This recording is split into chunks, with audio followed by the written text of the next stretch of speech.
Hi students, welcome back to Jauhari Pathshala. This is Amit sir.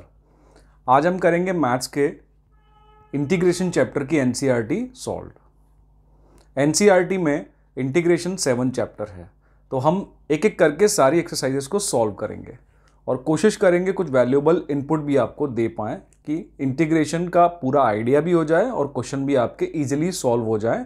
ठीक है, चलिए शुरू करते हैं। क्वेश्चन मैंने सामने नोट डाउन कर रखे हैं, ये एक्सरसाइज 7.1 के हैं। मैं एक एक करके सॉल्व करूंगा।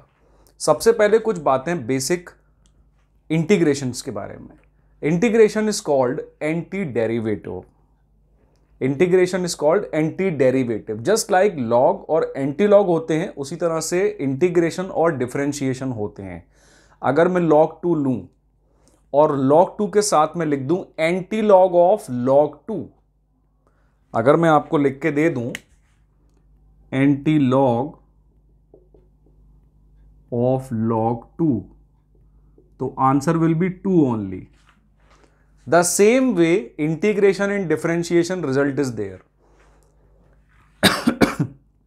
अगर मैं आपको लिख के दूं इंटीग्रेशन ऑफ किसी भी फंक्शन का, let us suppose f dash x into d x. F dash x आप समझते ही हैं, f dash x is the differentiation of F x. तो जब मैं इसका इंटीग्रेशन करूंगा तो मुझे एफ एक्स वापस मिल जाएगा। बस यहां पे थोड़ा सा एक कैच आता है कि जो इंटीग्रेशन में फंक्शन आपको मिलता है वो यूनिक नहीं होता है। What do you mean by sir unique नहीं होता है?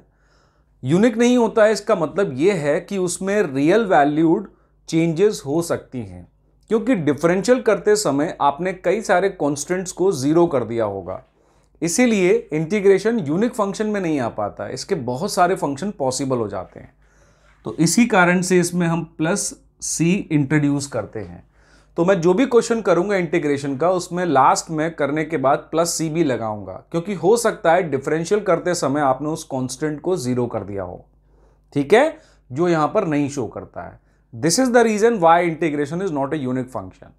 बाकी इसका जो बेसिक था कि integration is called anti derivative, वो शायद आपको एंटी लॉग और लॉग के मेथड से भी समझ में आया होगा और इस फंक्शन से भी। चलिए एक्सरसाइज स्टार्ट करते हैं। अगर हम फर्स्ट क्वेश्चन देखें तो फर्स्ट क्वेश्चन में हमको दिया गया है, यानी फोर्थ क्वेश्चन है। फर्स्ट 3 क्वेश्चंस काफी इजी लगे थे। मैंने सोचा कि जब मैं 4 से लेके यहां तक कराऊंगा तो फर्स्ट 3 आप खुद कर लेंगे। फोर्थ क्वेश्चन अगर आप देखते हैं तो लिखा है ax प्लस बी के होल स्क्वायर का इंटीग्रेशन मुझे करना है। तो मैं फोर्थ क्वेश्चन सॉल्व करता हूं। Integration of ax plus B का whole square with respect to x। ये dx बड़ी इंपॉर्टेंट चीज होती है, ये आपको बताती है कि इसका किसके रिस्पेक्ट में आपको करना है। इंटीग्रेशन में आपको हमेशा याद रखना है कि जिस वेरिएबल में फंक्शन डिफाइंड है उसी वेरिएबल में उसका इंटीग्रेशन हो सकता है, कोई दूसरे वेरिएबल में नहीं होगा। डिफरेंशियल में ये आपको आज़ादी रहती थी कि अगर कोई फंक्शन मान लीजिए टी की फॉर्म में दिया है तो आप टी की फॉर्म में डिफरेंशिएट कर सकते थे। हम करते भी थे ना, y को फिर dy बाई डी एक्स, जैसे वाई स्क्वायर का करना होता था तो 2y into d y by d x. वैसा यहाँ पे पॉसिबल नहीं है। तो इंटीग्रेशन में जिस इक्वेशन में वेरिएबल होगा, जिस वेरिएबल में इक्वेशन होगी, उसी के रिस्पेक्ट में आपको डिफरेंशिएट करना पड़ेगा। अब इस क्वेश्चन को अगर मैं देखता हूं तो देखने से मुझे काफी इजी लगता है, लेकिन इंटीग्रेशन में चेन रूल नहीं है। तो मैं डायरेक्टली इसका स्क्वायर का पहले करूं फिर अंदर का करूं, ऐसा पॉसिबल नहीं है। तो मुझे सबसे पहले इसके स्क्वायर को ओपन करना पड़ेगा with the formula of a plus b whole square. इसमें क्यूब वाले फॉर्मूले भी आएंगे तो भी आपको वही करना पड़ेगा। पहले आप उसको ब्रेकआउट करेंगे, एक्सपेंड करेंगे with the help of formula, क्योंकि इंटीग्रेशन में चेन रूल नहीं होता है। तो जैसे ही मैं इसको ब्रेक डाउन करूंगा तो मुझे मिलेगा a square x square plus 2ab plus b square. Since सभी के साथ dx है तो मैं ब्रैकेट लगा के dx भी लिख देता हूं। ठीक है जी। अब यहां पर हम यूज करेंगे इंटीग्रेशन का बेसिक रूल। अगर बहुत सारे फंक्शन एडिशन या सब्ट्रैक्शन में होते हैं तो आपको इंटीग्रेशन करते समय उनका इंडिविजुअल इंटीग्रेशन कर सकते हैं, उनके बीच का साइन एज इट इज रहने दीजिए। इसका मतलब क्या है कि मैं a स्क्वायर एक्स स्क्वायर का इंटीग्रेशन अलग से कर सकता हूं इंटू डी एक्स, बीच का जो भी साइन है प्लस या माइनस वो लगा के फिर 2ab का इंटीग्रेशन मैं अलग से लिख सकता हूं और फिर बी स्क्वायर का इंटीग्रेशन मैं अलग से लिख सकता हूं into d x. This is the rule in integration में। अगर बहुत सारे फंक्शन आपस में एडिशन या सब्ट्रैक्शन में हैं तो उनका इंडिविजुअल इंटीग्रेशन आप कर सकते हैं, ये रूल कहता है आपको। अब यहां पर सेकेंड रूल हम यूज करते हैं, जो ये कांस्टेंट टर्म्स होती हैं ये हम इंटीग्रेशन के बाहर ले सकते हैं। ठीक है, अगर कोई कांस्टेंट टर्म किसी फंक्शन के मल्टीप्लाई में है तो आप उसको इंटीग्रेशन के बाहर ले सकते हैं, ओनली कांस्टेंट टर्म को। तो मैंने यहां पर ए स्क्वायर बाहर ले लिया है, ए हो गया integration of x square d x plus यहां 2a भी बाहर ले लूंगा, ये हो जाएगा integration of x d x. यहां बी स्क्वायर बाहर ले लूंगा, ये हो जाएगा इंटीग्रेशन ऑफ डी एक्स। ठीक है जी, अब यहां पे आपको देख के समझ में आ ही गया होगा, मैं यूज करूंगा integration of x to the power n का formula. Integration of x to the power n का फॉर्मूला यूज करूंगा, which says that integration of x to the power n equals to x to the power n plus one upon n plus one. तो a square जो integration के बाहर था as it is x n plus one यानी 2 + 1, तो ये 3 हो जाएगा और उसी नंबर से मुझे डिवाइड भी करना होगा। सेम वे मैं 2ab को एज इट इज लिख देता हूं, एक्स टू द पावर 1 है, 1 + 1 2 हो गया, तो ये हो गया एक्स स्क्वायर और उसी नंबर का मैंने नीचे डिवाइड कर दिया, b square as it is. यहां पर dx के साथ 1 मल्टीप्लाई में है। ठीक है जी, तो 1 को हम x to the power 0 assume कर सकते हैं, because we know that exponential rule says that कि किसी भी वेरिएबल की पावर अगर 0 होती है या किसी भी चीज की पावर अगर 0 होती है तो 1 के इक्वल होता है। तो मैंने यहां 1 इंटू डी एक्स को 1 की जगह x to the power 0 suppose कर लिया। Again x to the power n के फॉर्मूले से 0 + 1 1 हो जाएगा, उसी से मैं डिवाइड कर दूंगा। फिर मुझे जैसा मैंने डिस्कस किया एक कांस्टेंट लगाना पड़ेगा, because integration is not a unique function. अब इसको सिंप्लीफाई करके लिख देते हैं, इसका आंसर आ गया a² अपॉन 3 प्लस 2 कट गया abx² plus b² plus c। ये आ गया आपका फर्स्ट का आंसर। अगर आपको MCQ की फॉर्म में इसको और सिंप्लीफाइड करके दिया होगा तो आप सिंपली इसका LCM कैलकुलेट कर सकते हैं। C फिर LCM में इंक्लूड मत करना, आप C को पहले हटा देना, पहले इन सब का LCM करके फाइनल आंसर निकाल लेना, देन ऐड C। ठीक है जी, अगर MCQs की फॉर्म में दिया हो, नहीं तो आंसर यहीं पर आपका कंप्लीट हो जाएगा। ये हुआ 4th क्वेश्चन का सॉल्यूशन। आई होप आपको समझ में आया होगा। अब हम चलते हैं नेक्स्ट पर, क्वेश्चन नंबर 5th। इसमें जो मैं रूल बताते जा रहा हूं वो भी आप याद रखेंगे और कई स्टूडेंट्स को ये पहले से पता भी होगा, तो ये बहुत अच्छी बात हो जाएगी। अब हम चलते हैं क्वेश्चन नंबर 5th पर। अगर मैं 5th में देखूं, मुझे लिखा है फाइंड द इंटीग्रेशन या फिर एंटी डेरिवेटिव, उसकी दोनों में से कोई भी एक लैंग्वेज हो सकती है। -4 e⁻³ 3x, इनमें ब्रैकेट लगा के मैं इंटू dx कर देता हूं। ये मुझे खुद करना है क्योंकि उसने बोल रखा है फाइंड द इंटीग्रेशन, तो जिस फंक्शन में इंटीग्रेशन दिया हुआ है उसी का dx मुझे लेना पड़ेगा।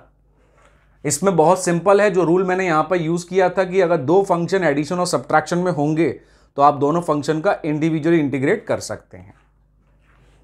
तो इसमें दो इंटीग्रेशन में डिवाइड कर लूंगा मैं, sin 2x माइनस डायरेक्टली मैं 4 बाहर ले रहा हूं, जैसे मैंने आपको 4th सम में बताया था कि कोई भी कांस्टेंट अगर किसी फंक्शन से मल्टीप्लाई में है तो उस कांस्टेंट को मैं इंटीग्रेशन के आउटसाइड में ले सकता हूं। साइन थीटा का इंटीग्रेशन होता है -cos थीटा, लेकिन अब आप यहां पर कंफ्यूज हो गए कि सर sin 2x, मैं dx भी लगा देता हूं यहां पर कि सर sin थीटा तो नहीं है, ये तो sin 2x है। sin x का इंटीग्रेशन -cos x हो सकता है, sin 2x का कैसे? क्योंकि आपने बोला इंटीग्रेशन में चेन रूल तो है नहीं।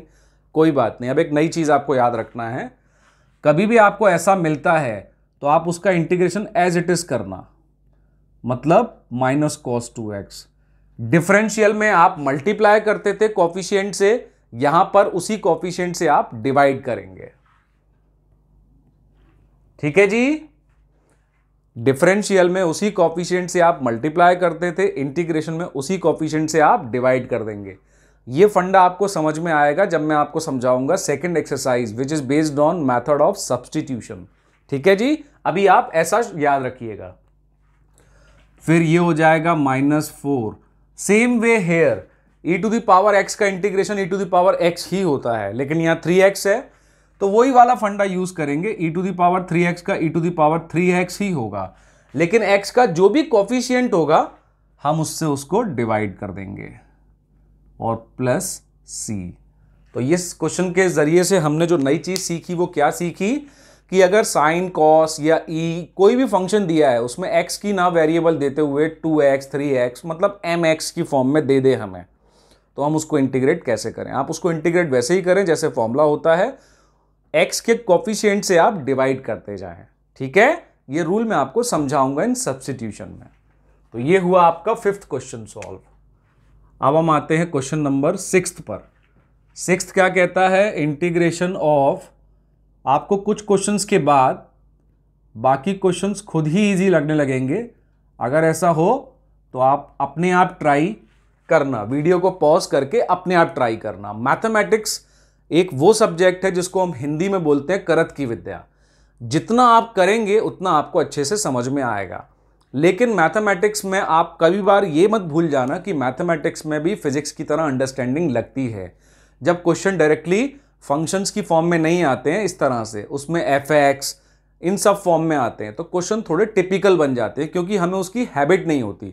हमने बेसिकली थ्योरम को नहीं अच्छे से रीड किया होता है। ठीक है, तो क्वेश्चन जरूर लगाएं। मैथमेटिक्स में क्वेश्चन सॉल्व करना ही सबसे बड़ी चीज है, बट साथ में थोड़ी सी थ्योरी पे भी ध्यान दें और उसके छोटे छोटे इनपुट्स को भी अपने माइंड में स्टोर करें। चलिए 6th क्वेश्चन बिल्कुल इसी तरीके से होगा जैसे आप देख सकते हो।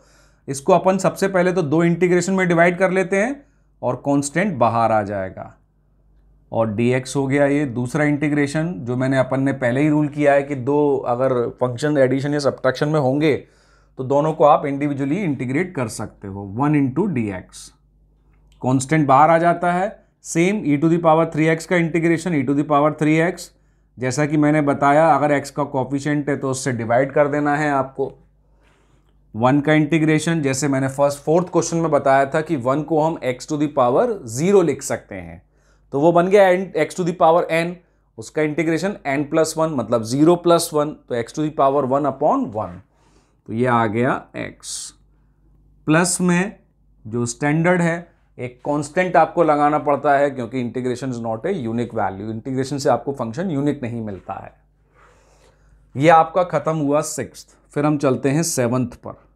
7th में अगर हम देखेंगे हमें दिया है integration of x² into 1 - x² into dx। Student जब इसको देखते हैं तो 2 मिनट या 2 सेकंड के लिए उनके मन में ख्याल आता है कि यार प्रोडक्ट रूल होता तो कितना अच्छा होता। इंटीग्रेशन में डायरेक्टली प्रोडक्ट रूल ऐसे नहीं है, वो आगे जाने के बाद हमें फर्स्ट सेकंड फंक्शन का मिलेगा।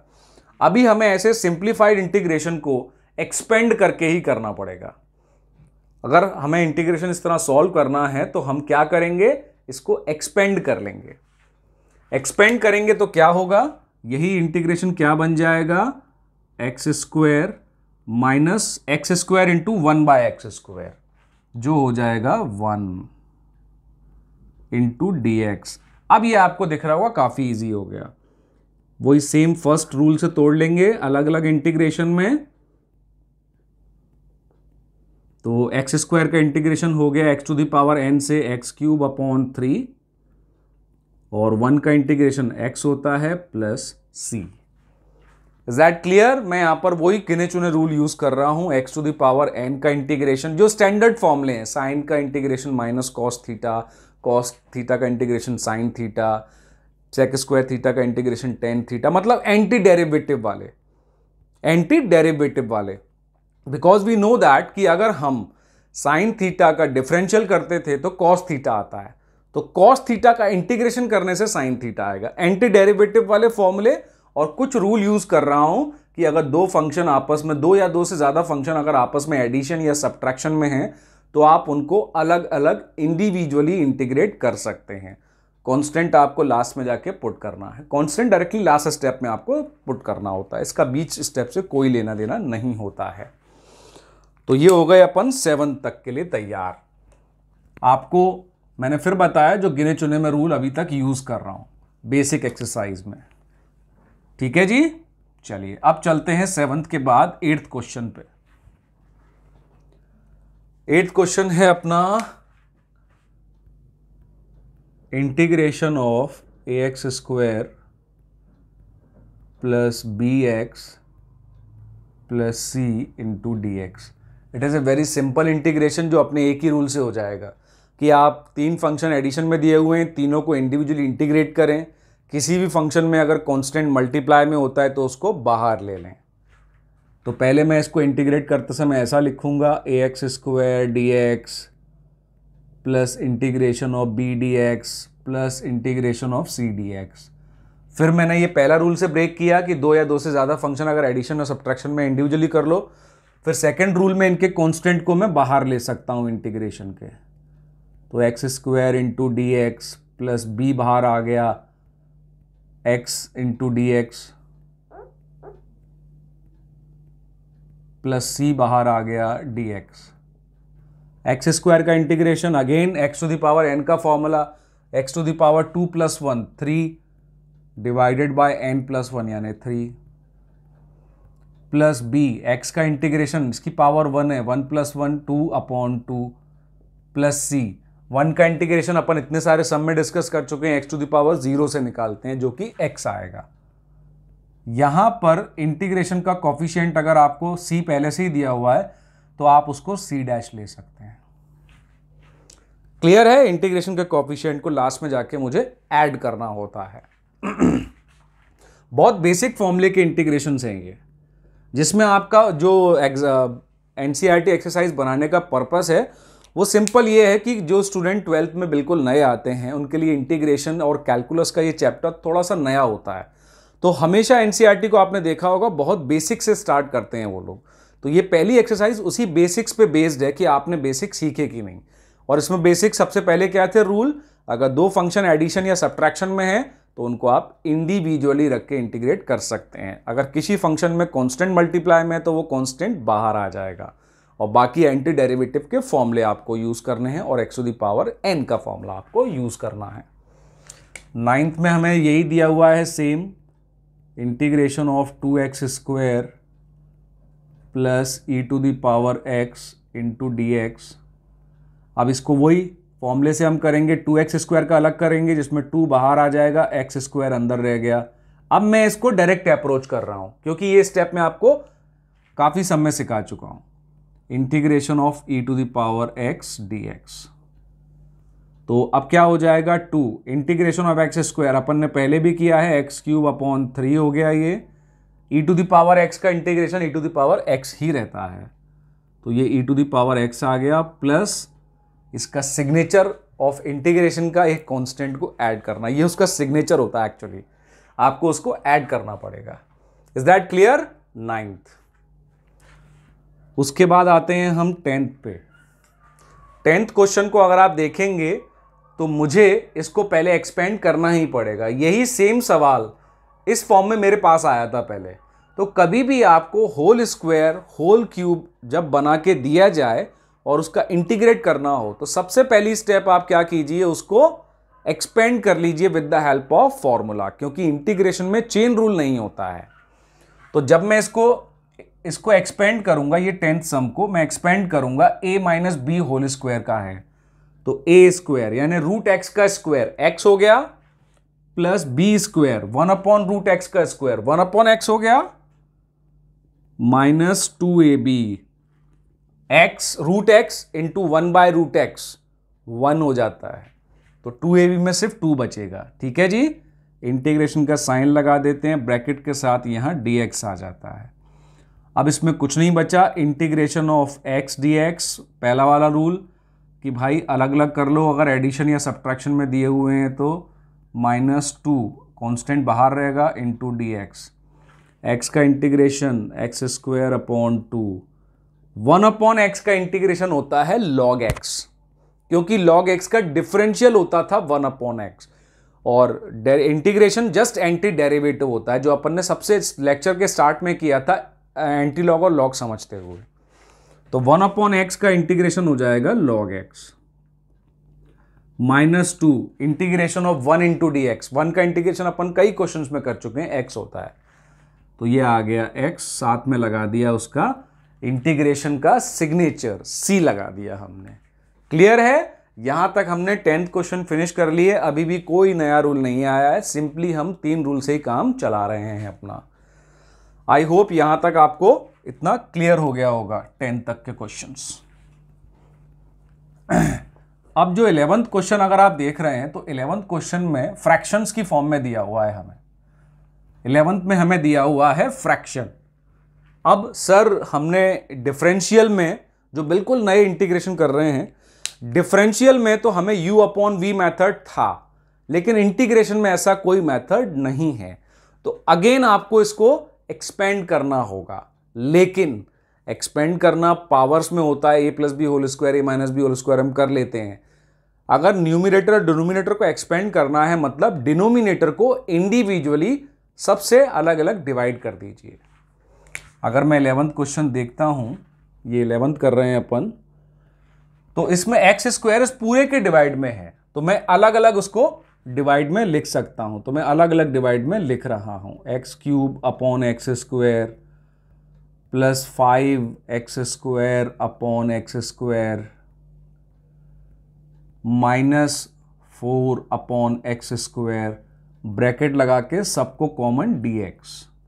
क्लियर है? क्योंकि एलसीएम जब अपन लेते हैं तो एलसीएम भी इसी तरह से लेते हैं ना, उसका सेम मतलब यही निकलता है जो 11th क्वेश्चन में लिखा हुआ है। तो मैंने उसका रिवर्स कर दिया एलसीएम का, मैंने इंडिविजुअली उन सबको उस डिनोमिनेटर से डिवाइड करके लिख दिया है, क्योंकि मुझे एक्सपेंड करना है इंटीग्रेशन के लिए, क्योंकि इंटीग्रेशन में u/v नहीं है। अब अपना वही बेसिक रूल पे वापस आ जाएंगे अपन। बेसिक रूल सेज दैट कि सबको आप अलग अलग कर सकते हो, अगर वो एडिशन और सब्ट्रैक्शन में है तो कांस्टेंट इंटीग्रेशन के बाहर आ जाता है, ये सिर्फ dx बचेगा, -4 बाहर आ गया, ये बचेगा 1/x²। 1/x² को मैं x⁻n बनाने के लिए इसको x⁻² लिख देता हूं इंटू dx। ये बात मैं यहां बता रहा हूं 1/x²। अगर पावर को आप ट्रांसपोज करोगे किसी वेरिएबल को तो उसका साइन चेंज हो जाता है। ट्रांसपोज का मतलब है उसकी पोजीशन को चेंज करना, न्यूमिनेटर से डिनोमिनेटर, डिनोमिनेटर से न्यूमिनेटर ले जाना। उसमें आप कर सकते हैं, पावर का साइन चेंज हो जाता है। तो जब ये डिनोमिनेटर से न्यूमिनेटर में जाएगा x, तो इसकी पावर 2 की जगह -2 हो जाएगी, जो मैं यहां यूज कर रहा हूं।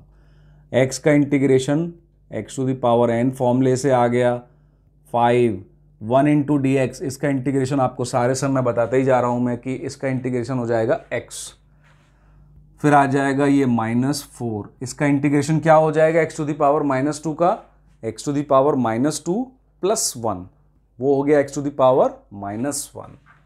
और उसी से हमें डिवाइड करना पड़ता है, जो x की पावर आएगी तो -1 से मैंने डिवाइड भी कर दिया।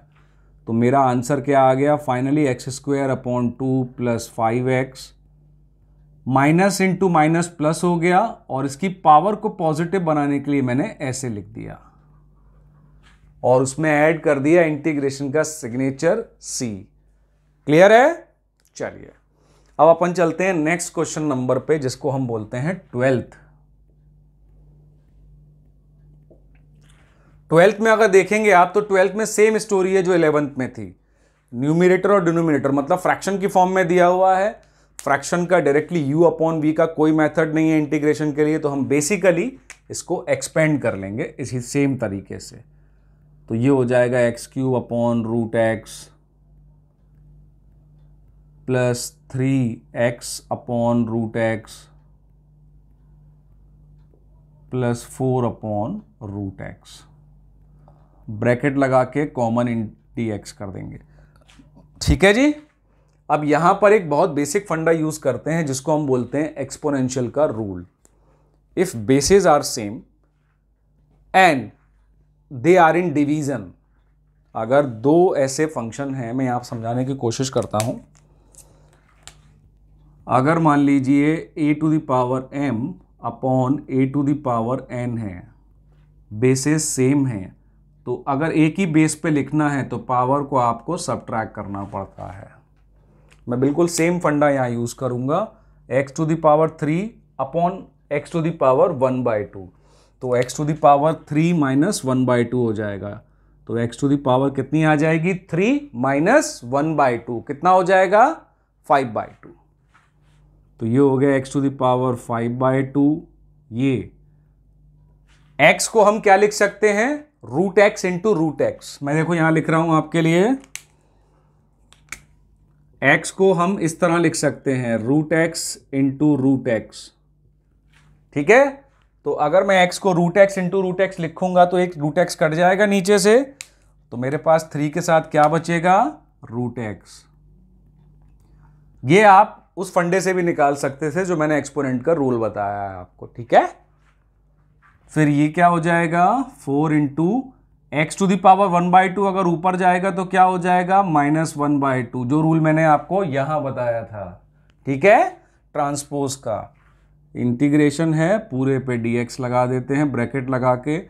अब हमारा सिंप्लीफाइड हो गया, एक्सपेंड हो गया। अब हम अपने वापस उसी फंडे पे लौटाएंगे कि भाई इनको अलग अलग इंटीग्रेट कर सकते हैं आप कांस्टेंट को बाहर लेते हुए। तो integration of x to the power 5/2 into dx plus 3 integration of root x into dx plus 4 बाहर आ गया, integration of x to the power -1/2 into dx। x to the power 5/2 का इंटीग्रेशन क्या हो जाएगा, x to the power n से अगर आप करेंगे x to the power n+1, तो 5/2 + 1 कितना हो गया, 7/2, और उसी से आपको डिवाइड करना पड़ेगा। तो मैं यहां डायरेक्टली क्या कर रहा हूं, 7/2 से डिवाइड ना करते हुए मैं उसको 2/7 से मल्टीप्लाई कर देता हूं, इनवर्स करके। 7/2 का उल्टा 2/7, उससे मल्टीप्लाई कर देता हूं, तो मैं ज्यादा झंझट से बच जाऊंगा। Same way here 3 x to the power 1/2 है, प्लस 1 करेंगे 3/2 हो जाएगा, तो x टू द पावर 3/2। अब इसको मुझे डिवाइड करना है 3/2 से, उसकी जगह मैं इसको मल्टीप्लाई कर देता हूं 2/3 से। फिर ये आ जाएगा, माइनस में इसलिए लगा रहा हूं क्योंकि मुझे माइनस नहीं प्लस है यहां पर, 4 x to the power -1/2 plus 1, ये बचेगा प्लस का हाफ। 1/2 से डिवाइड मतलब 2 से मल्टीप्लाइड। मैं इसको अब सिंप्लीफाइड करके लिख देता हूं, 3 से 3 कैंसिल हो गया, 2x to the power 3/2, 2 4 = 8, x to the power 1/2 को मैं अगेन रूट एक्स लिख देता हूं, plus the signature of integration c। तो ये आ गया आपका answer in this way. Sometime आपको exponential rule, mathematics as a whole आपकी कुछ बेसिक्स चीजें साथ में लेके चलनी ही पड़ती है आपको। एक्सपोनेंशियल रूल हैं, ये सारी चीजें बेसिक्स आपको हमेशा पता रहनी चाहिए। ठीक है, क्योंकि अब आप 12th में आ चुके हैं, तो ये बेसिक चीजें तो आपको 8th से चली हुई आ रही हैं। और अगर इन बेसिक चीज़ों पे भी आपको प्रॉब्लम आती है तो आप मुझे डिस्क्रिप्शन में या कमेंट्स में बताइएगा। और कमेंट्स की मैं आप कमेंट अपने बॉक्स में मैं अपने काफ़ी सारे कॉन्टैक्ट डिटेल डालता हूँ, डायरेक्टली आप मुझसे डाउट भी पूछ सकते हैं। छोटे से छोटा डाउट हो, बड़े से बड़ा डाउट हो, डजेंट मैटर। मैं जी मेन और एडवांस के क्वेश्चन भी डालता हूँ, क्लास 12th के भी डालता हूँ, और क्लास 12th के क्वेश्चन में बेसिक्स भी डालता हूँ। मतलब ऐसे क्वेश्चन जो कई स्टूडेंट्स को लगता होगा काफ़ी ईजी हैं यार, कोई बात नहीं, लेकिन कुछ स्टूडेंट्स को ऐसा लगता होगा कि इनको यार समझ में नहीं आ रहा है। सबके लिए चलता है ये, ठीक है जी। तो ये आपका पूरा प्रोसेस हो गया 12th तक का। अभी भी हम बेसिक रूल्स पे ही टिके हुए हैं। फर्स्ट एक्सरसाइज पूरी बेसिक रूल्स पर ही टिकी हुई है। अब हम चलते हैं अपने नेक्स्ट क्वेश्चन की तरफ, नेक्स्ट पड़ाव की तरफ, और वो पड़ाव है क्वेश्चन नंबर 13। क्वेश्चन नंबर अगर आप 13 देखेंगे तो अब उसमें आप क्या कर रहे हैं, x-1 है डिनोमिनेटर में। अब यहां पर थोड़ा सा स्टूडेंट कंफ्यूज हो जाता है कि सर अकेला x था तो हम इंडिविजुअली डिवाइड कर रहे थे, अब x-1 आ गया है डिनोमिनेटर में, तो अब हम क्या करें। तो अगर उसने ऐसा दिया है तो आपका तुरंत माइंड दौड़ना चाहिए कि क्वेश्चन तो सॉल्व होने के लिए ही बना है। तो कहीं ना कहीं आपको मैथमेटिक्स में क्वेश्चन को बहुत गौर से देखना पड़ेगा। तो मैंने देखा 13 में जो न्यूमरेटर था उसमें 4 टर्म्स हैं, मुझे लास्ट में x -1 दिख गया है। मैथ्स में आपको पार की नजर भी चाहिए थोड़ी सी। और मैंने पहली दो टर्म्स में देखा x² कॉमन आ रहा है, तो मुझे फैक्टराइजेशन याद आ गया by taking common terms. Factorization का एक मेथड था ना, स्प्लिटिंग अलग चीज है, फैक्टराइजेशन का एक मेथड ये भी होता है कि अगर इवन नंबर ऑफ टर्म्स हैं तो आप उनमें से कॉमन छाटिए, कॉमन से ही वो सॉल्व हो जाएगा। तो देखिए इसको अपन कॉमन से कैसे सॉल्व करते हैं। 13 क्वेश्चन का टैग लगाते हैं, इंटीग्रेशन का साइन लगाते हैं और क्वेश्चन जैसा है वैसा ही पहले कॉपी कर लेते हैं। ठीक है, बस थोड़ी सी आपको ऑब्जर्वेशन चाहिए, आपका काम मैथमेटिक्स में बहुत आसान हो जाएगा। और ऑब्जर्वेशन लगाने के लिए आप चीज़ों को बहुत आराम से, पेशेंस से देखें। मैथमेटिक्स फिजिक्स करते समय इम्पेशेंट बिल्कुल नहीं होना चाहिए, इरिटेशन हो जाता है नहीं आने से। तो मैंने ऑब्जर्वेशन लगा के देखा, x -1 तो एक ऑलरेडी है और इसमें x² कॉमन है, तो मैंने x² इसमें से कॉमन लिया इन दोनों में से, तो मेरा अंदर क्या बचेगा x -1 और यहां पर x -1 एक ब्रैकेट में अलग से है ही है अपॉन x -1। अब मैंने देखा ऊपर जब मैंने ग्रुपिंग कर दी है टर्म्स की, तो ग्रुपिंग करने के बाद x -1 दोनों टर्म में से कॉमन आ रहा है। जब मैंने ग्रुपिंग कर दी तो मैंने देखा x -1 दोनों टर्म में से कॉमन आ रहा है। इसको बोलते हैं bye taking common terms out. तो भैया मैं इन दोनों में से कॉमन टर्म जो x -1 है वो कॉमन ले लूंगा, अंदर क्या बचेगा, इस टर्म में x -1 बाहर जा चुका है तो अकेला x² बचा। अगर किसी को इसमें प्रॉब्लम होती है तो आप जो भी टर्म कॉमन लेते हैं क्या बच रहा है उसमें आप उससे डिवाइड करके देख लें, आपको पता लग जाएगा। अगर पहली टर्म x² इंटू x -1 को इससे डिवाइड करूंगा तो x² बचेगा, प्लस जो कॉमन लिया है उसको इससे डिवाइड करूंगा तो 1 बचेगा और नीचे x -1 था। अब आपको दिख गया होगा सर क्या करना है। यहीं पर अगर फिजिकल क्लास होती है तो बच्चे रोक लेते हैं, सर सर सर सर बस अब हम कर लेंगे, क्योंकि उनको दिख गया अब क्या करना होता है। तो x -1 कैंसल्ड आउट हो गया और ऊपर बचा x² + 1। ये बहुत इजी इंटीग्रेशन में कन्वर्ट हो गया भाई, सिंपल रूल से हो जाएगा x² into dx + 1 into dx, जिस रूल की चर्चा हम पूरे लेक्चर में करते हुए आ रहे हैं। x² का हो गया x³ + 1 का x होता है plus signature of the integration the constant the c। देखो हो गया क्वेश्चन सॉल्व, इसमें डिवाइड नहीं करना पड़ा। तो आप ये याद रखिए, क्वेश्चन जो डिजाइन करने वाला है उसने सोचा होगा कि इससे डिवाइड नहीं करना है, तो उसने कुछ मेथड दिया होगा। तो आप एक ही चीज को बार बार ना सोचते रहे मैथ्स में, आपको मैथ्स में अलग अलग चीजें भी सोचना पड़ेंगी। अगर इससे नहीं हो रहा है कोई बात नहीं, कोई दूसरी चीज देखिए, ऑब्जर्वेशन स्किल को काफी अच्छा रखिए आप। इसीलिए मैथमेटिक्स कोई भी सब्जेक्ट आप सिलेक्ट कर लीजिए, इवन ह्यूमैनिटी में भी मैथमेटिक्स कंपलसरी रहता है। उसका रीजन है कि मैथमेटिक्स आपकी ऑब्जर्वेशन और लॉजिकल थिंकिंग को काफी हद तक बढ़ा देता है ना, आप लॉजिकल हो जाते हैं। चलिए ये हुआ 13 क्वेश्चन जिसने हमें थोड़ा सा लॉजिकल बना दिया है। अब हम चलते हैं अपने नेक्स्ट पड़ाव की ओर, जो है क्वेश्चन नंबर 14। देखते हैं क्वेश्चन नंबर 14 हमको क्या सिखाता है। हर क्वेश्चन आपको कुछ सिखा के जाएगा। 14 में अगर आप देखेंगे तो लिखा हुआ है 1 - x into √x into dx। Simple सा क्वेश्चन है ये। तो मैं अगर डायरेक्टली इसको एक्सपेंड करूंगा हो गया मेरा क्वेश्चन सॉल्व। तो 14 तो देखने में टफ लग रहा है, लेकिन एक्चुअली में तो ये बहुत इजी है। क्या लिख के दिया उसने, 1 - x इंटू √x। देखने में डिफिकल्ट क्यों लग रहा है ऐसा सर आपने क्यों बोला? क्योंकि कई स्टूडेंट सोचेंगे अरे यार 2 फंक्शन मल्टीप्लाई में अब क्या करें, और फंक्शन भी बड़ी चतुराई से उसने इस तरह से बना के दिए।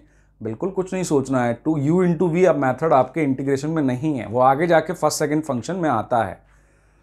यहां तो डायरेक्टली होने वाला है, 1 का मल्टीप्लाई कर दो √x से, माइनस साइन x का मल्टीप्लाई √x से। जब x का मल्टीप्लाई √x से होगा तो हमारा एक्सपोनेंशियल रूल काम आ जाएगा। When 2 bases are same and multiply with each other, their power should be added. तो x की पावर 1 और √x की पावर 1/2, जब ऐड होंगी पावर तो 1 + 1/2 3/2 हो जाएगा।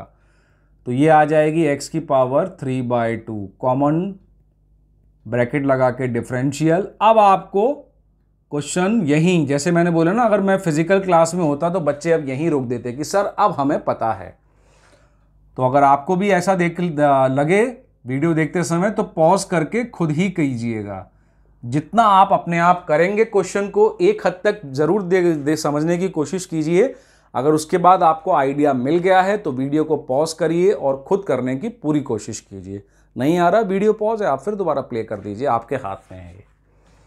रूट एक्स मतलब x to the power 1/2, x to the power n का फॉर्मूला 1 + 1/2 3/2, 3/2 से डिवाइड मतलब उसके उल्टा 2/3 से मल्टीप्लाई, 3/2 + 1 5/2, 5/2 से डिवाइड मतलब 2/5 से multiply, plus the signature of integration. आपको उसमें एक सिग्नेचर देना पड़ता है कांस्टेंट का, बिकॉज इंटीग्रेशन यूनिक नहीं होता है किसी फंक्शन का। तो ये हुआ हमारा 14। अब हम आते हैं 15th पर। 15th हमसे बिल्कुल सेम डिमांड कर रहा है। 15th क्वेश्चन बिल्कुल सेम डिमांड कर रहा है। मुझे रूट एक्स का मल्टीप्लाई अंदर करते जाना है और शांति से एक्सपोनेंशियल रूल का यूज करते जाना है। शांति से एक्सपोनेंशियल का रूल, जब दो बेसेस सेम हो और आपस में मल्टीप्लाई में हो तो उनकी पावर को आप ऐड करके एक कॉमन बेस में लिखिए। जैसे रूट एक्स का जब मैं एक्स स्क्वायर से मल्टीप्लाई करूंगा तो रूट एक्स में जो बेस है वो एक्स है, उसकी पावर 1/2 है। तो एक बेस ले ली एक्स और पावर 1/2 + 2 कर देंगे इसमें। ठीक है जी, चलिए इसको भी जल्दी से खत्म कर लेते हैं। तो जैसा मैंने बताया, मैं क्वेश्चन ना लिखते हुए डायरेक्टली मल्टीप्लाई करके लिख रहा हूं स्टार्ट में। तो ये हो गया 3, रूट एक्स को एक्स टू द पावर 1/2 लिखा into x square, plus 2 root x को x to the power 1/2 into x, plus 3 into root x मतलब x to the power 1/2, common dx लगा दिया इन सब में। क्लियर है, कंफ्यूजन ना हो इसलिए मैंने रूट एक्स को x to the power 1/2 directly लिख दिया है। अब ये क्या हो जाएगा एक्सपोनेंशियल रूल से, 1/2 + 2 5/2 plus 2 x to the power 1 + 1/2 3/2, plus ये तो पहले से ही एक ही बेस है तो इसको कुछ नहीं करेंगे। अब यहां पर आने के बाद अगेन आपको वो रूल समझ में आ गया होगा कि सर इनको अलग अलग इंडिविजुअली करेंगे, और जब इंडिविजुअली करेंगे तो उनमें जो कांस्टेंट मल्टीप्लाई हैं, जो कोफिशिएंट मल्टीप्लाई हैं, उनको इंटीग्रेशन के बाहर रख देंगे। ठीक है जी, तो अपन इसको बाहर रख देते हैं। ये बन जाएगा एक्स टू द पावर 5/2 प्लस इंटू dx, ये सबसे ज़रूरी है। 2 बाहर कांस्टेंट है इंटू dx, प्लस 3 बाहर कांस्टेंट है फिर dx। अब सीधे सीधे x to the power n के फॉर्मूले से आपका दी एंड हो जाएगा, आपका मतलब क्वेश्चन का दी एंड हो जाएगा, सॉरी। हाँ, एक्स टू द पावर 5/2 का इंटीग्रेशन क्या होगा 7/2, 7/2 यानी 2/7 से multiply, plus 2 x to the power 1 + 1 करेंगे 5/2 मतलब 2/5 से मल्टीप्लाई, प्लस 3 ये हो जाएगा एक्स टू द पावर 1/2 + 1 3/2 तो 2/3 से मल्टीप्लाई। तो सिंप्लीफाई करेंगे 6/7 x to the power 7/2 plus 4/5 into x to the power 5/2 plus 3 cancel 2 into x to the power 3/2 plus the signature of integration the c the constant, जो आपको directly last step में ही substitute करना है, उससे पहले नहीं करना है। ठीक है जी, तो ये आपका हो गया। अभी तक हम उन बेसिक रूल्स पे ही चल रहे हैं, बस बीच बीच में जो थोड़े से टिपिकल लेवल बढ़ा तो उसमें हमें मैथमेटिक्स के ही जो हमारी बेसिक चीज़ें हैं वो यूज़ करना पड़ी। एक्सपेंशन के लिए कई बार आपको होल स्क्वायर क्यूब वाले फॉर्मूले, या फिर एक्सपेंशन के लिए कई बार आपको एक्सपोनेंट वाले लॉज यूज़ करने पड़े तो वैसा चल रहा है ये। आई होप यहां तक आपको अच्छे से क्लियर हो रहा होगा ये।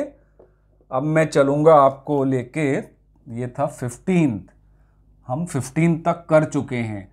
15 तक करते करते आपको जो बेसिक रूल की समझ है, जो पहली एक्सरसाइज जिस पे बेस्ड है, जो पहली एक्सरसाइज का ऑब्जेक्टिव है कि स्टूडेंट्स को बेसिक रूल्स में पक्का कर दें। बेसिक रूल में पक्का कर दें मतलब दो फंक्शन का एडिशन सब्ट्रैक्शन और उसका इंटीग्रेशन करना हो तो उसको आप अलग अलग इंटीग्रेट कर सकते हैं। कांस्टेंट यानी कोफिशिएंट जो फंक्शन के मल्टीप्लाई में होते हैं वो इंटीग्रेशन के बाहर आ जाते हैं, ठीक है। और बाकी छोटे मोटे मैथमेटिक्स के टूल्स, एक्सपोनेंशियल रूल, एक्सपेंशन कैसे करें, होल स्क्वायर या क्यूब के फॉर्मूले से। 16 पे आ जाते हैं अब हम। तो अगर हम 16 में देखेंगे तो 16 में तो डायरेक्टली मुझे कुछ नहीं करना है, डायरेक्टली एक ही पहला रूल यूज करना है जो अपन बार बार यूज कर रहे हैं कि इंटीग्रेशन में अगर बहुत सारे function 2x 3 cos x e⁻x ये सब एडिशन और सब्ट्रैक्शन में दिए हैं, इनको आप अलग अलग इंडिविजुअल कर लो जो अभी तक अपन करते हुए आ रहे हैं। तो ये बहुत सिंपल हो गया। अगर मैं इंटीग्रेशन ऑफ 2x लिखूंगा तो 2 कॉफिशिएंट मैं डायरेक्टली बाहर ले लेता हूं। सिंस हम 15 क्वेश्चन कर चुके हैं, ये मैं बार बार बता रहा हूं, तो मैंने पहली स्टेप में डायरेक्टली 2 बाहर ले लिया है। फिर है -3 cos x, 3 बाहर ले लूंगा डायरेक्टली, cos x बचेगा अंदर। फिर है e⁻x लिख दूंगा और dx लगा दूंगा। cos x में dx लगाना भूल गया हूं, ये लगा देता हूं। 2 x का इंटीग्रेशन x² -3 cos x का इंटीग्रेशन sin x होता है, फॉर्मूले आपको याद रखने हैं। तो ये आ गया sin x और e⁻x का इंटीग्रेशन e⁻x होता है, प्लस में लगा दिया c। ये क्वेश्चन क्या टेस्ट करने आया था आपका? ये क्वेश्चन टेस्ट करने आया था कि आपको वो रूल पता है ना कि बहुत सारे फंक्शन एडिशन सब्ट्रैक्शन में हो तो उनको अलग अलग इंडिविजुअली इंटीग्रेट कर सकते हैं। सेकंड थिंग ये चेक करने आया था कि cos x का इंटीग्रेशन पता है, भूल तो नहीं गए। तो ये दो चीज़ें आपकी उस क्वेश्चन ने आपसे टेस्ट कर ली। 17 बिल्कुल सिमिलर है 16 से।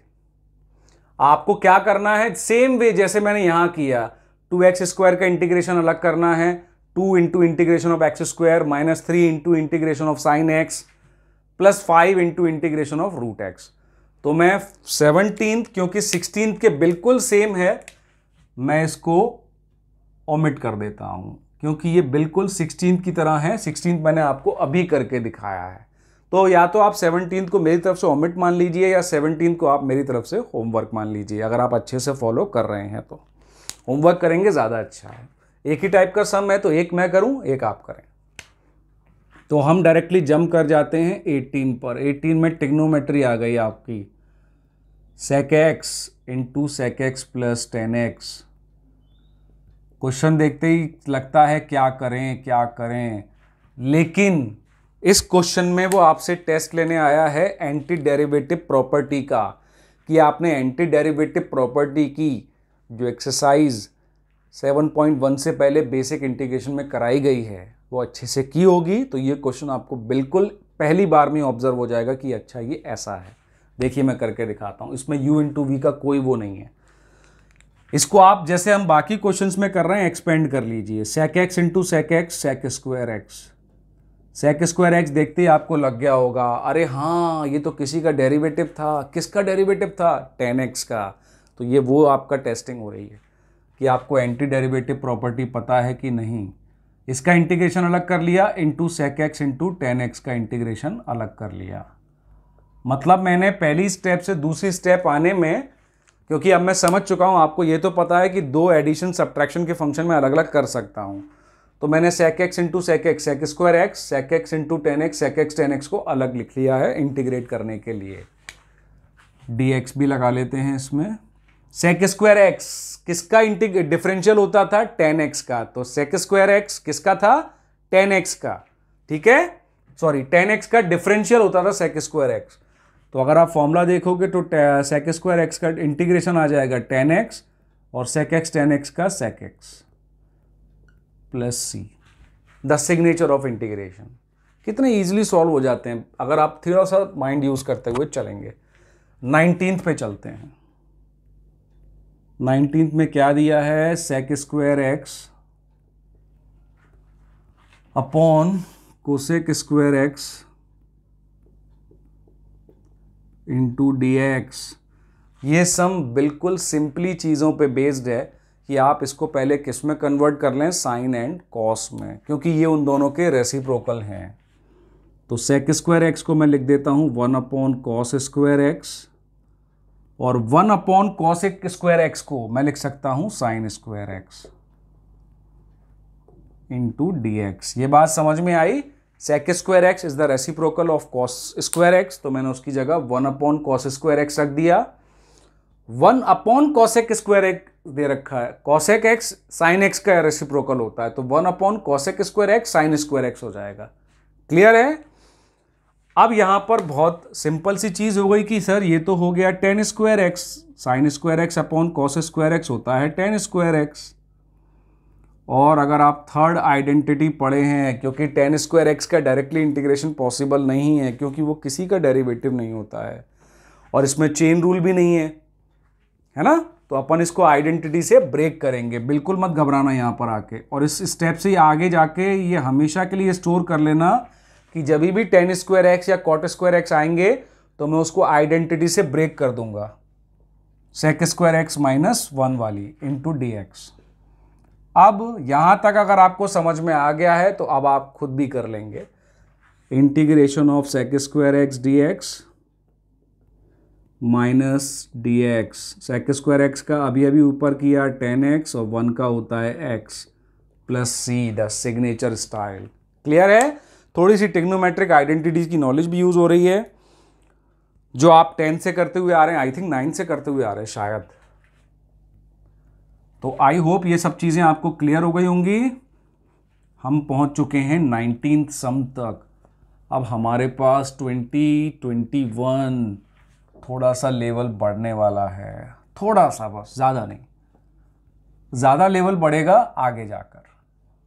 और या फिर आप जी मेन या जी एडवांस के क्वेश्चंस लगाएंगे, जी एडवांस के लगाएंगे तो वाकई में लेवल बढ़ जाएगा। अब हम आते हैं 20th पर। 20th हमें दे रखा है integration of 2 minus 3 sine square x upon में cos square x into d x.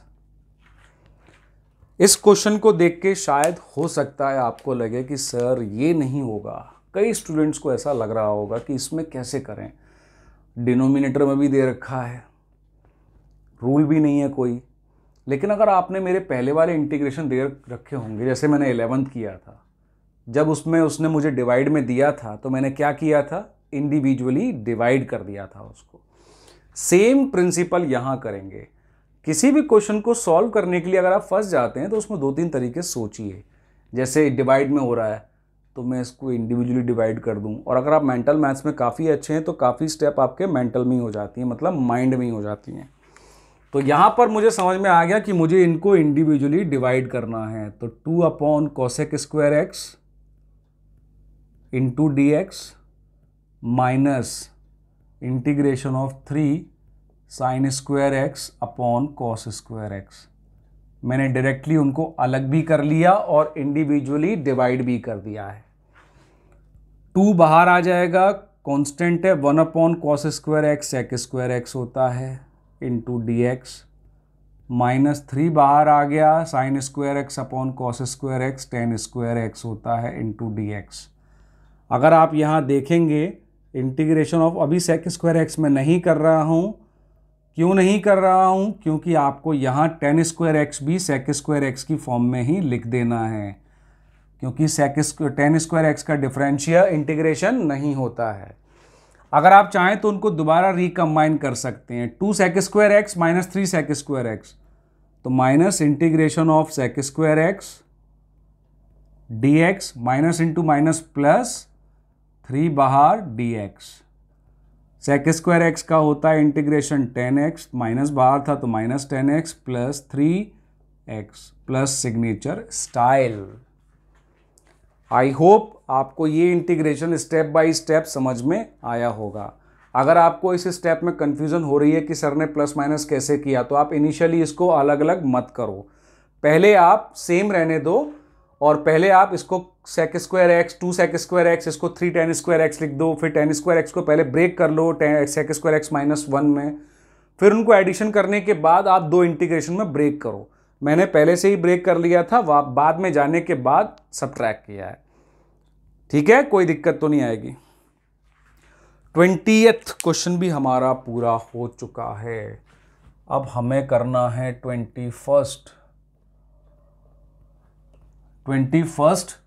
आप अगर देखेंगे तो सिंपल दिख रहा है, उस टाइप का क्वेश्चन एक हम ऑलरेडी कर भी चुके हैं, है ना। उस टाइप का एक क्वेश्चन हम कर भी चुके हैं। 21st रूट एक्स, अरे ये तो बहुत सिंपल हो गया। Integration of 21st root x plus 1/√x। अरे ये तो सिंपली मुझे बस अलग अलग लिखना है। इंटीग्रेशन ऑफ रूट एक्स, अगर आपको रूट से दिक्कत है तो 1/2 लिख लो भाई, प्लस इंटीग्रेशन ऑफ 1/(x⁻1/2) जो ऊपर आने के बाद -1/2 हो जाएगा। क्लियर है। 1/√x को मैंने लिखा 1/(x⁻1/2)। अगर मुझे उसको ऊपर लाना है तो वो -1/2 हो जाएगा। ट्रांसपोज कभी भी आप न्यूमरेटर और डिनोमिनेटर का करते हो तो it is allowed, only you need to change the sign of the exponent. तो ये तो हो गया डायरेक्टली x⁻n से। x⁻3/2 डिवाइड बाय 3/2 तो मल्टीप्लाई बाय 2/3, ये हो जाएगा +1, तो x⁻3/2 सॉरी, ये हो जाएगा +1 करने पे x⁻1/2। 1 - 1/2 इज 1/2, डिवाइड बाय 1/2 मतलब मल्टीप्लाइड बाय 2 प्लस c। अरे यार ये तो बहुत सिंपली हो गया, इसमें कोई ज़्यादा हमको माइंड नहीं लगाना पड़ा। अब आते हैं इस एक्सरसाइज के लास्ट क्वेश्चन नंबर 22 पर। 22 हमें दिया हुआ है थोड़ा सा लैंग्वेज से आपको पहचान कराने के लिए कि सम टाइम क्वेश्चन इस तरह से फ्रेम होंगे आपके साथ में। ठीक है, जो आपको बेसिक ऑफ इंटीग्रेशन कराया जाता है कि भैया ये एंटी डेरिवेटिव है, तो उस पे ये क्वेश्चन 22nd बेस्ड है। मैं इसको कोशिश करता हूं आपको सिंप्लीफाई करके अच्छे से क्लियर कर पाऊं। मैं यहां करता हूं ना इसको 22nd को, तो 22nd अगर मैं यहां देखूं तो उसने दिया है इफ d/dx ऑफ fx, मुझे d/dx ऑफ fx दे रखा है उसने, वो है 4x³ - 3/(x⁴) और मुझे f2 की वैल्यू दे रखी है 0। f2 मतलब fx में जब हम पॉलिनोमियल चैप्टर करते थे, आप लोगों ने किया होगा, किसी भी fx की इक्वेशन में अगर f2 निकालना है, इसका मतलब है x की जगह आपको 2 रख देना है। लेकिन fx तो मेरे पास है ही नहीं, मेरे पास तो d/dx ऑफ fx है। तो जैसा मैंने बोला, इस क्वेश्चन को फ्रेम करने का जो उनका ऑब्जेक्टिव है वो आपको ये सिखाना है कि इन डिफरेंशिएशन और इंटीग्रेशन दोनों एक दूसरे के एंटी होते हैं। That's why integration is called anti derivative.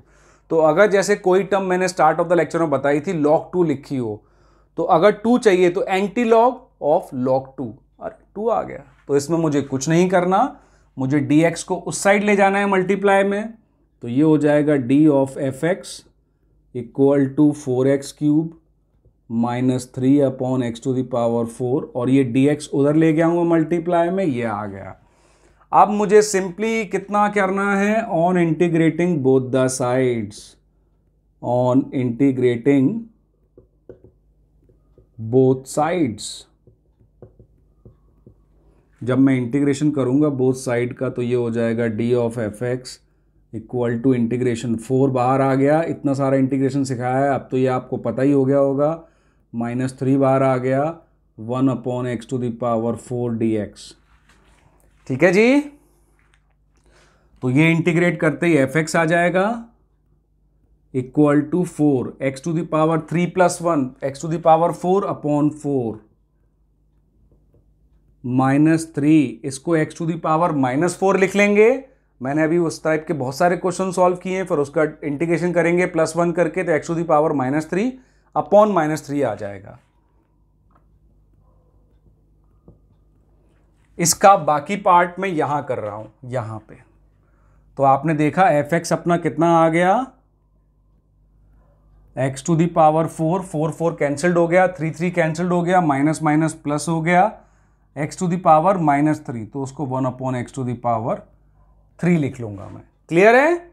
चलिए अब उसकी सेकंड कंडीशन पे आते हैं, जो उसने दे रखा है f2 इक्वल टू 0 भी है।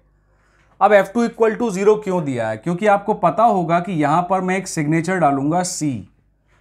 इंटीग्रेशन की लास्ट स्टेप जब आपकी आ जाती है तो वहां पर आप इंटीग्रेशन का एक कांस्टेंट डालते हो, जिसको अपन सिग्नेचर ऑफ द इंटीग्रेशन बोल रहे हैं, एक कांस्टेंट होता है।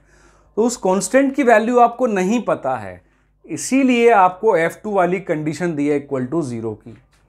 तो अगर मैं x इक्वल टू 2 रख दूं तो ये आ जाएगा f2, x इक्वल टू 2 रखने पे प्लस c, ये तो 0 के इक्वल कर दिया क्योंकि f2 तो 0 दिया है मुझे।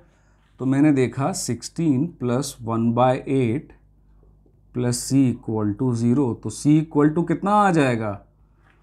16 8 जा कितना होता है? 128 है ना। 128 अपॉन 8 माइनस में आएगा, माइनस 128 अपॉन 8। अगर मैं इसको 4 से डिवाइड करूं, 3 2 अपॉन 2 ओ सॉरी 129 हो जाएगा ना, मैं +1 करना भूल ही गया। तो ये आपकी c की वैल्यू आ गई, सॉरी +1 करना जल्दीबाजी में भूल ही गया था। तो आपकी c की वैल्यू ये आ गई। तो आपसे वो fx पूछ रहा है, तो आपको बस ये जो इक्वेशन अपन ने निकाली है इसमें सारी चीज़ें आ चुकी थी, c की वैल्यू की कमी थी वो भी आ गई, -129/8। ये आ गया आपका perfect solution of this equation. So this is the end of exercise 7.1। 7.1 exercise of integration chapter class 12th यही एंड होता है। आई होप आपने इससे क्वेश्चन कैसे सॉल्व करते हैं, प्रॉपर्टीज क्या है, ऑब्जर्वेशन थोड़ा सा और थोड़े से मैथमेटिक्स टूल्स अपने को याद रखने हैं। ठीक है, थैंक यू।